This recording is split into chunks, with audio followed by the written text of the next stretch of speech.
Episode 151, How to Accomplish Your Goals with Lisa Salisbury.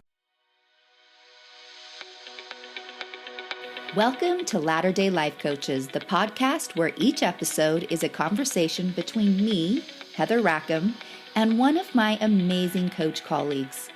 Each coach here is a member of the Church of Jesus Christ of Latter-day Saints and a highly trained, experienced life coach making a great impact in the lives of their clients.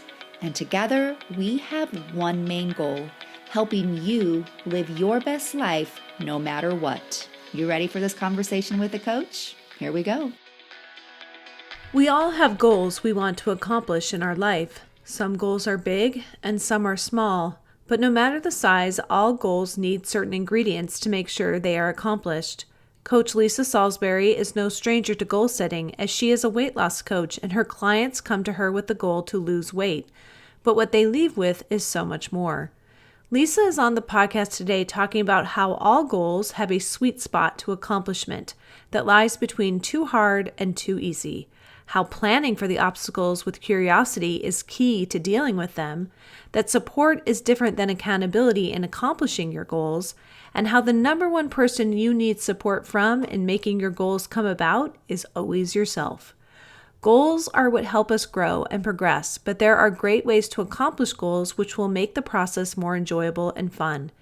If you would like help with goals, especially losing weight, please reach out to Lisa and let her help you along the way. Please enjoy this episode.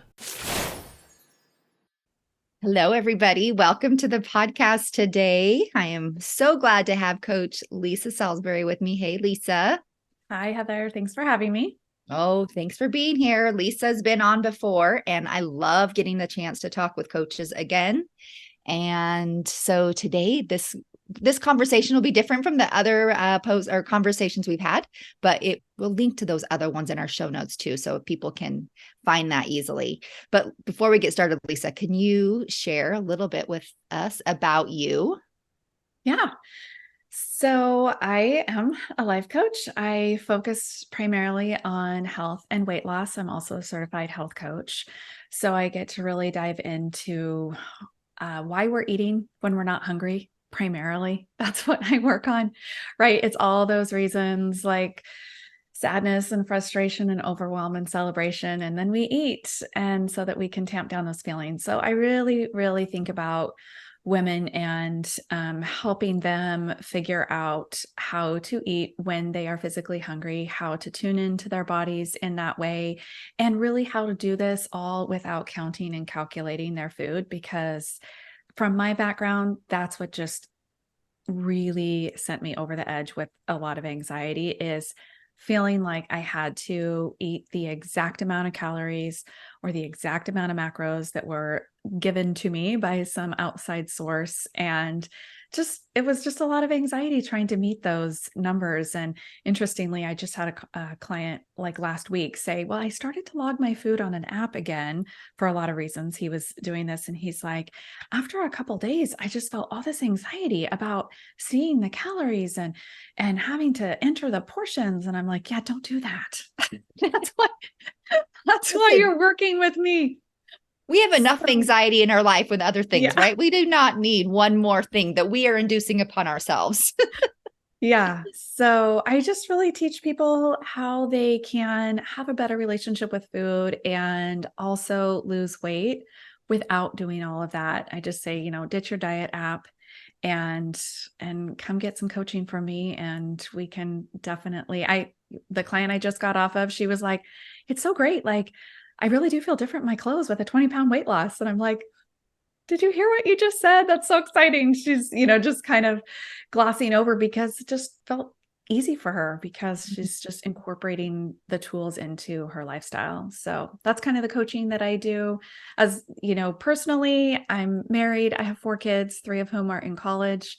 So I just have one little lonely youngest that's at home with me, planning a wedding for my oldest, and just all the busy things of young adult parenting, as well as one teenager left at home.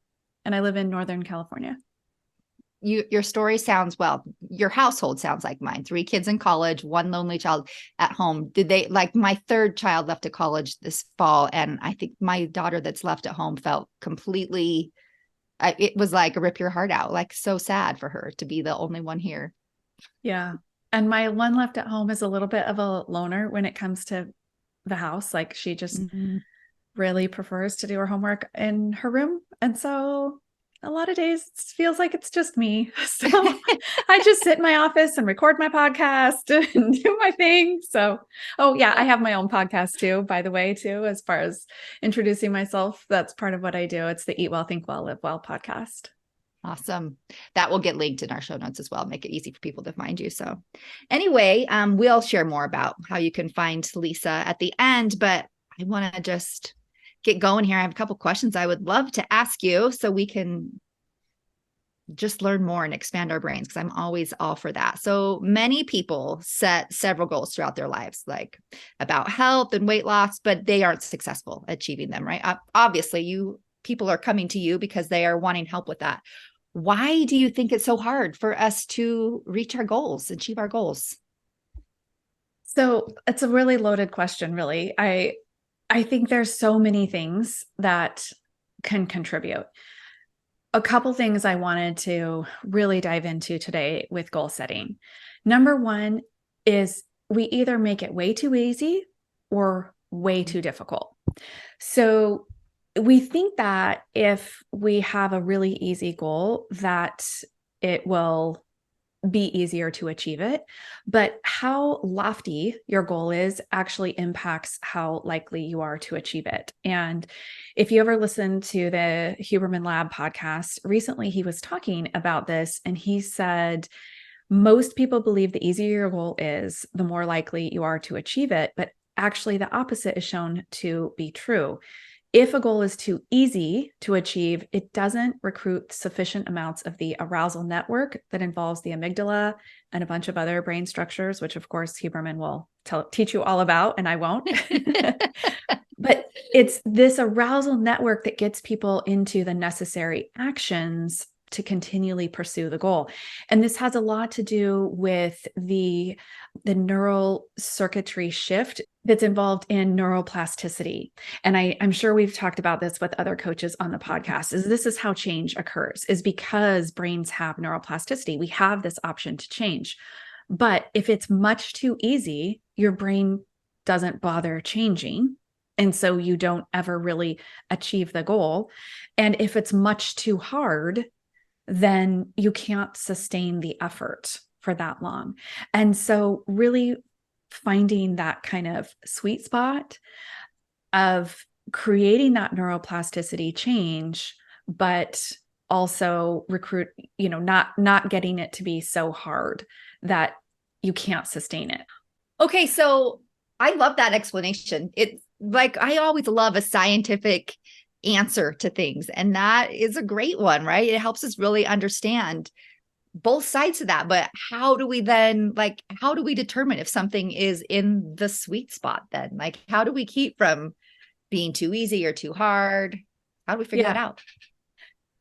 So one of the tools that I kind of have adopted to gauge this, it's really similar to, in my weight loss coaching, I use a hunger scale rather than counting calories or macros, is we really depend on our own physical fullness and hunger cues to determine how much to eat. And so it's a number range, and you can find more about that. I think we've talked about it on previous podcasts. But similar to that, there is a chart that you may have seen in your local gym, and it's called the rate of perceived exertion. Mm-hmm. And this is used instead of a heart rate monitor. So like I said, similar to the hunger scale, instead of calories, this would be used to judge how hard you're working at an exercise. So 1 is very light activity. It's listed as more than sleeping. So you're like standing, right? 2 to 3. I like that one. Yeah. 2 to 3 is light activity, feels like you could maintain it for hours. So this is like walking through Disneyland, right? That's light activity. You can maintain that for hours. It's easy to breathe. You can carry on a conversation. Like you're not feeling like your heart rate is up. 4 to 6 is moderate activity. This is breathing heavy. You can hold a short conversation. It's still somewhat comfortable, but becoming noticeably more challenging. This is really where you want to be for any kind of change with this is like the ideal spot for exercise when you're talking about cardio exercise. The chart, the RPE chart will go on all the way to 10, which is max effort, feels almost impossible to keep going, completely out of breath, unable to talk, cannot maintain for a very short time. So this is like if you're doing a Tabata exercise or some sort of high intensity intervals, you're working at these like 10 intervals, but it's not something you're doing for long periods of time. So if we relate that back to the goal setting, if you're looking at your goal and you rate it on this rate of perceived exertion, is it so easy that it's a 1 or a 2? You're not going to engage your neural circuitry enough. You're not going to engage that arousal network. If it's a 10, you're not going to be able to sustain it. So if you're thinking of, say, a weight loss goal and you're like, I think I'm going to join this 6-week boot camp. And I did this once, by the way. I've done these crazy things in my past. Like I've done all the diets. We all have, I'm pretty sure. And it's like I had to be at that gym 6 out of 7 days a week. There was a list of foods that was like literally, I think 12. I think there was like 12 foods we could eat. I mean, it was so short. It was the shortest list you've ever seen of allowed foods. And so like when I look at that now, I'm like, yes, that is like a 9 or 10 on the rate of perceived exertion because it took everything I had for that 6 weeks to figure out what to eat on, that was a little bit different each day. So I wasn't eating like just chicken and broccoli, and to make it to the gym that many times, like it was incredibly hard. The problem is it didn't really create any neuroplasticity. I didn't grow to love those exercises. I didn't love that food. I wasn't like, yeah, this is how I want to eat the rest of my life. I didn't create lasting change. Whereas if I'm like, you know what, I think I'm going to try not to overeat breakfast on Thursdays. Like that's not a goal that's enough to keep you engaged. You're not going to even remember, right? It's more than sleeping. It's a 1. Oh, what I love about that, and we've all, I mean, I shouldn't say all, but that rate of perceived exertion is something that I have paid attention to for a long time. In fact, this morning, I could not even stand up during my workout. I was like hands on my knees trying to catch my breath. My RPE was way too high, but this can apply to so many things, right? Like you apply it with your clients for weight loss, and I'm sure in many different areas with your clients as well, not just weight loss, but I was just trying to, like was you're speaking, like transfer it to different things and different goals that I have in mind that I want to do. And yeah, if we could pay more attention and like literally put it even on a piece of paper and just put it on a scale and see where it would fall, it would help us, I think, decide much more wisely the things that we want to do or not do. Yeah. It's, those kind of things where, especially, I think this comes up around the new year, and I feel like that's going to be right around the corner here before we know it. And you're going to be setting New Year's resolutions. And they a lot of times look like every day I'm going to XYZ. Every day I'm going to write my journal. Like that's a goal I've had 1,000 times. Every day I'm going to write my feelings. And I'm terrible at that one. That is like a huge, like that's a 10 for me to think I'm going to write in my journal every single day. I just don't do that. So I have to think, okay, is 3 times a week something that's like a moderate level for me? Probably.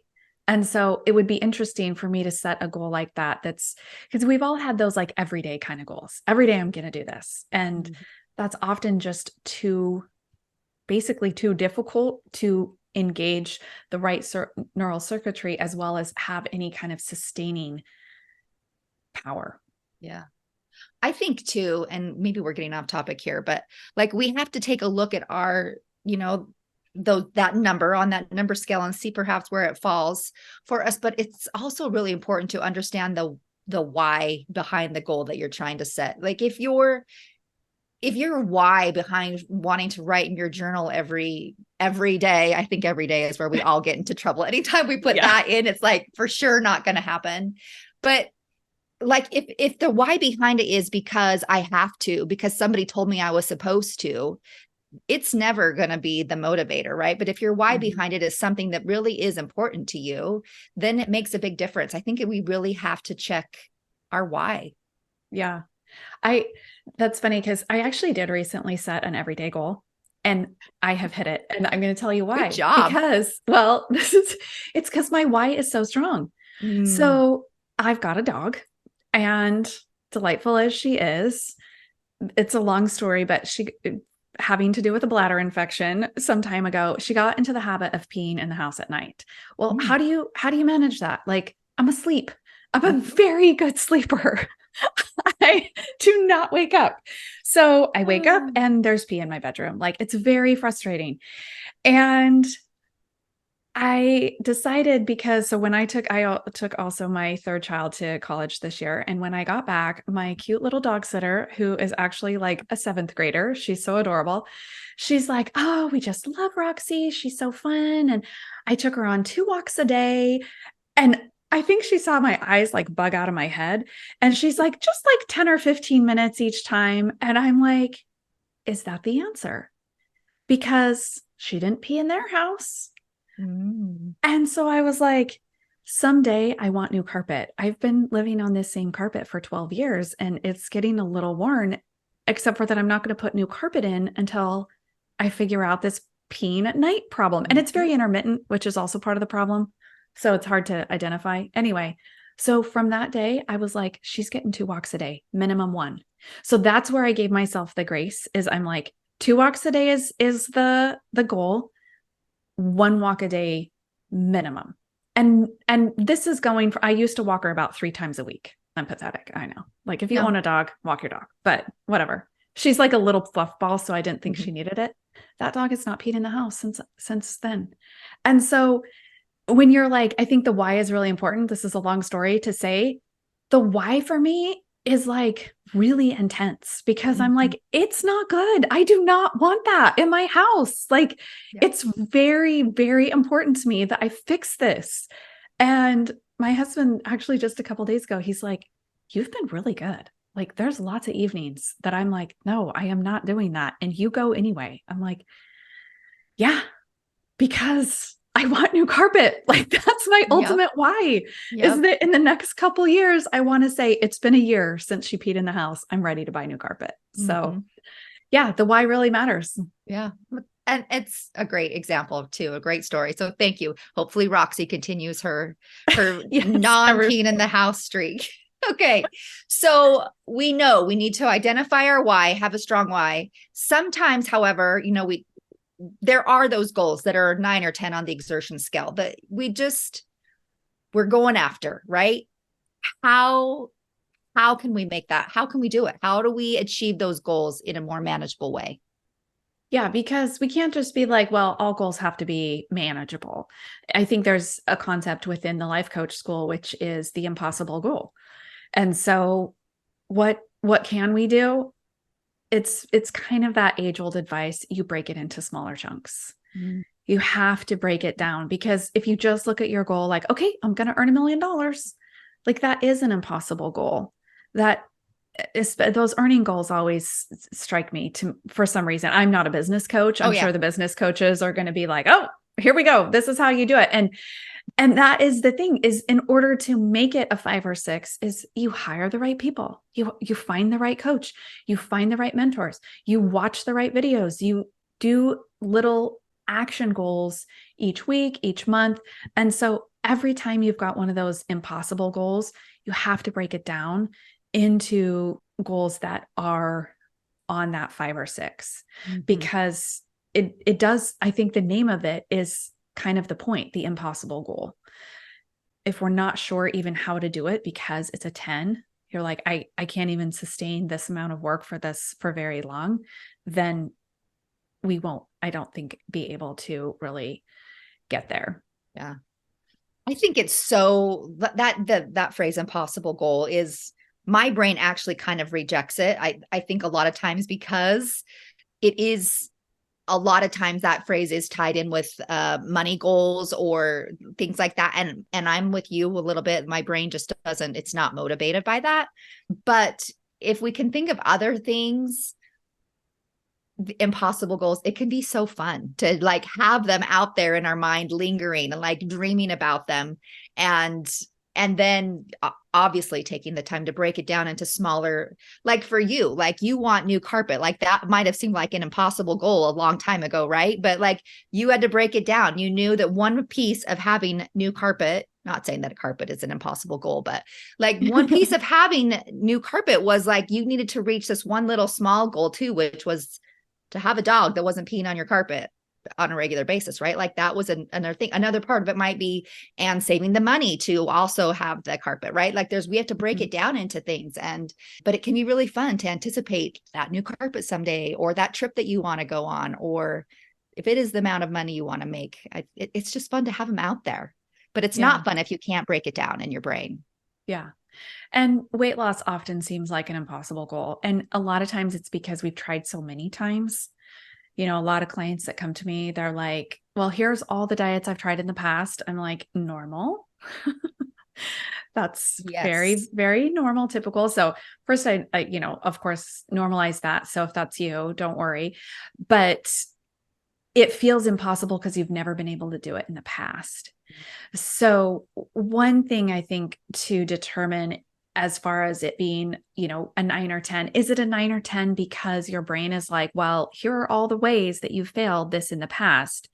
Is it actually a 9 or a 10, or does it just feel like that because of your past experience? And that's really where coaching and just getting really honest and really clear with your goals and breaking them down. I always have my clients set at least 3, especially if they have a scale weight goal. That can't be the only thing we're working on because the scale goes up and down. And so almost always they have, they're wanting more energy, or generally speaking, they want a healthier relationship with food. And those kinds of things are the way that we reach the weight loss goal. So that's how we sort of break it down as well, is to really work on that relationship with food and being the one in charge, because I think so often we feel like we don't have control around food because the food makes the decisions for us. Mm-hmm. Yeah, isn't it? And that's frustrating too. There's so much shame behind that because you feel like, how can something so small like this piece of food have this amount of control over me? That's a really hard thing to struggle with there. But all right. So we have talked about a few things that we can achieve goals, right? We make them manageable, bite-sized pieces, small things, identifying them, having a strong why. Tell me what else. What are some other ways that we can achieve our goals? I think one of the biggest things I do with my clients is talk about all the ways we can't achieve them, which sounds kind of crazy. Oh, yeah. But it really also has a scientific explanation. So what I do is I ask them, what are all of the reasons that you cannot achieve this? And this is usually 2 or 3 weeks into our working together, because when you first start, you're like excited, right? And so that excitement sort of fuels you for a while. And then your brain starts offering you like, this isn't going to work because you don't have time. And, it's really hard because time is always the biggest one, but, your husband doesn't support you, like all of these obstacles that get in the way. And then we come up with the strategies to overcome them. The reason this is really important is because most people really focus on just the how of doing the goal. I'm going to, go to the gym this many times a week, and I'm going to make a meal plan, and like all of the how of how you're going to do it. But when something goes wrong, they don't have a plan. So if y'all remember in 2008, when Michael Phelps was in the Olympics and he's like all the gold medals, right? And he's coming up to his very last event. It's the 200 butterfly, which is like his event. It's like not even going to be hard, right? Because this is his event. It's like, oh yeah, he's going to get this 8. I think it was 8 gold or 12. I don't remember even now how many gold medals, but tons, right? And he dives in and his goggles start to leak. And this story really like speaks to me because I was a swimmer. And so I'm like, yeah, that is the worst when your goggles start to leak. It's almost worse than having no goggles, because you've got like the water inside and then you have like the glass or plastic of the goggle and then the water outside, and it sort of like makes it worse than having no goggle at all.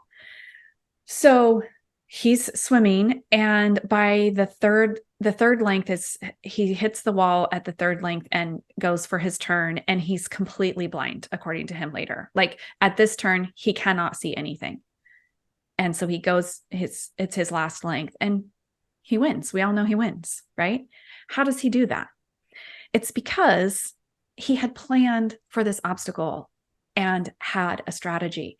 So rather than using his eyes, he counted his strokes. He knew exactly how many butterfly strokes on the fourth length of his 200 fly it took to get from that turn to the wall.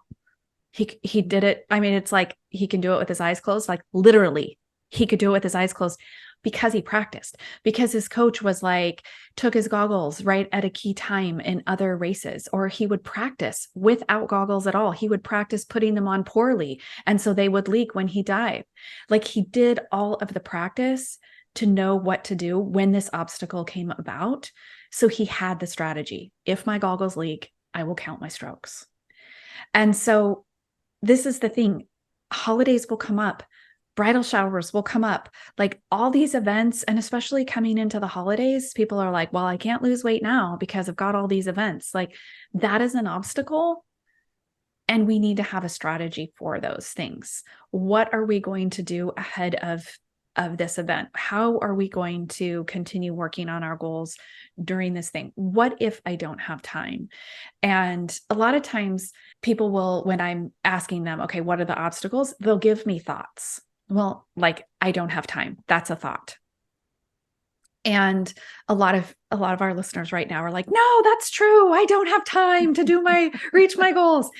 And it's not that I'm like one of those people that's like, everyone has the same 24 hours in a day, because like, I'm sorry, but single moms working 2 jobs, they don't have the same amount of time that I do. So it's not that I'm saying that it's not a factor, but we still can use a strategy.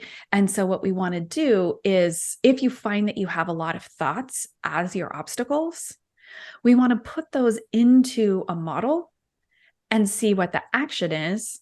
And that is what we want to have a strategy for. What is that action? What are we actually doing that's inhibiting then reaching the goal in the result line? And that's how we can kind of address those like thought obstacles. Okay, so for somebody who's listening who might not know what the model is, can you like give us a thought and show us, just kind of run us through what that would look like? Yeah. So let's do the time one. Okay. So if they're like, I want to exercise more because I feel like that's good for my mental health, or my favorite reason for exercise, which is it's the fountain of youth. Nothing, by the way, is better for longevity than exercise. So exercise has this is like every time I get to talk to anybody about anything, I always like to remind them that exercise doesn't actually have anything to do with your weight loss. It has everything to do with your mental health and your longevity. And so I want to get to the gym 3 times a week, but I don't have time. That's the thought. I don't have time.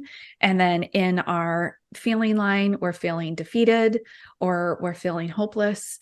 And so in our A line, we don't make any effort to find the time. When we're feeling hopeless, we're not like taking amazing action, right? So regardless really of what that action is, what we're not doing, it's one of those times where it's inaction in our A line. It's always whenever. And the A line is the action line, right? Right. So like we have the thought, and the thought here was, I don't have enough time. The feeling is hopeless. The A line is action or inaction. And so you were saying that action or inaction is. I think usually with hopelessness, we're in inaction. We're not doing anything. We're not creating the time. We're not looking at our resources. We're not checking on babysitting. We're not seeing how we can, like, we're just not doing anything really. It's an inaction. And so the result, of course, is not going to the gym.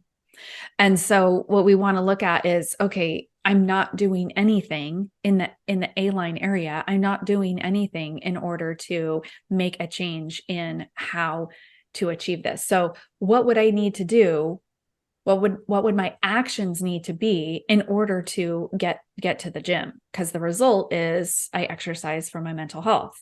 And so the A line is I research how to get some childcare. I take a look at ask my boss, can I come in an hour later on these times?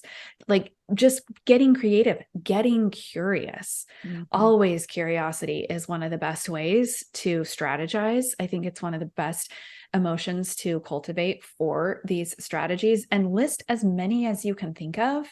Even if you only need one strategy to work, if you can list 10 and get really curious about all of the crazy ways you can do it, then you're going to really open up your mind and figure out those ways to have the strategies. I mean, I'm sure Michael Phelps wasn't like, you know what I'd like for you to do is rip my goggles off and stomp on him on the pool deck.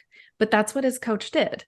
Like, what a weird thing to do. But the coach was like, how can I make this even more dramatic? How can I make it more annoying, upsetting, emotional for him that then he has to really work through this? And so just thinking of all of the ways that you could make the time, and of course, when we're talking about time, always things that come up is like, well, how much TV do you watch and how much social media? But usually when we're talking about getting to the gym, it's like, what's going on in the morning?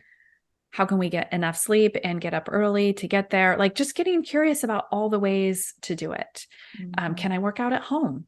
Could I do 15 minutes of jump rope in the morning? Could I do some air squats and some push-ups? It all counts. And so that's another thing that we could have in our action line is letting everything count, not requiring an hour session to be counted as exercise. So, I mean, I'm just like actually just brainstorming off the top of my head here about how many ways what things we can put in the A line. And so I hope that's helping you also get into curiosity about how you could make the time to do the thing that you want to do. Because I think time is just such a common obstacle with anything. Yeah. To be honest, it's an easy obstacle to put out there too, right? It's easy when something seems hard or if we're not really that committed or if our why is not that great or whatever. I think it's an easy one to just throw out there. Well, I just don't have time. And maybe it's not that important to you then if that's a comment that if that's your excuse, but most of the time it is that important to us. It is important to us. We do want to do it. And so let's work a way around that one because it's not, there's usually some great workarounds around that. Another one I hear is my partner, my spouse doesn't support me in this goal, like for whatever it is. And so we want to get curious about when you put something like that in the model, my husband doesn't support me. Often what you're going to find in the result line is I don't support me because you're not taking the action to do the thing. Right. And so really like you're not supporting you. And so then as you look at that whole model, you can say, okay, what are my strategies to support myself in this goal? How can I best get my own back? And I think that is another one where we can see that thought, my husband or spouse doesn't support me, and then switch that to, okay, how can I support me? And those are the strategies we want to work on. Because that really is ultimately what it comes down to. Anytime we think that somebody outside of us isn't supporting us or they don't love me enough or whatever, that anytime it's outside of us, it really does come back to, I'm not doing that for me because we're expecting somebody else to fill that for us. And it's really hard.